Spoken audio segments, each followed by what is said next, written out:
जबकि दूसरी जानिब वज़ीर आज़म शहबाज शरीफ की तुर्क सदर रजब तैयब एर्दोगान की दावत। ऐसे में एर्दोगान आज 2 रोज़ा दौरे पर पाकिस्तान पहुंचेंगे। आला सतह वफ़द भी उनके साथ होगा। वज़ीर आज़म शहबाज शरीफ और सदर एर्दोगान पाक तुर्क आला सतह स्ट्रेटेजिक कोऑपरेशन काउंसिल के 7वें इजलास की मुश्तरका सदारत भी करेंगे। तैयब एर्दोगान पाकिस्तान तुर्की बिजनेस एंड इन्वेस्टमेंट फोरम से भी खिताब करेंगे। इसी हवाले से मजीद बात करेंगे। नुमाइंदा खुसूसी सलमान अवान हमें ज्वाइन कर रहे हैं। सलमान, बताएगा इन मुलाकातों के हवाले से क्या क्या शेड्यूल किया गया है?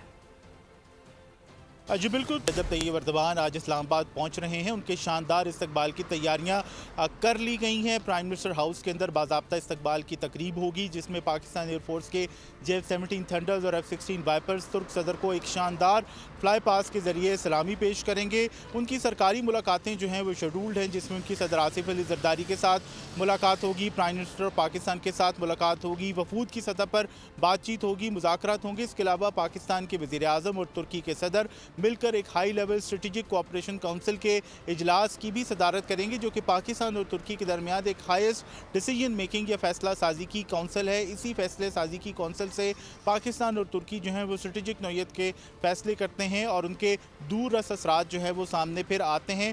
इस इजलास के बाद एक मुश्तरका एलामिया जारी किया जाएगा। इसके अलावा तुर्क सदर और वज़ीर आज़म शहबाज शरीफ एक मुश्तरका प्रेस कॉन्फ्रेंस भी करेंगे। तवक्को की जा रही है कि दोनों मुल्कों के दरमियान मुख्तलिफ मुआहिदों या MOUs पर दस्तखत होंगे। इसके अलावा तुर्क सदर जो हैं वो पाकिस्तान में क़याम के दौरान वज़ीर आज़म शहबाज शरीफ से जब मुलाकात करेंगे तो तवक्को की जा रही है उसमें बाहमी दिलचस्पी के तमाम उमूर और ख़ास तौर पर जो दोनों ममालिक के दरमियान स्ट्रेटेजिक नौयत के मामलात हैं वो भी ज़ेर बहस आएंगे। ठीक है सलमान अवान, बहुत शुक्रिया।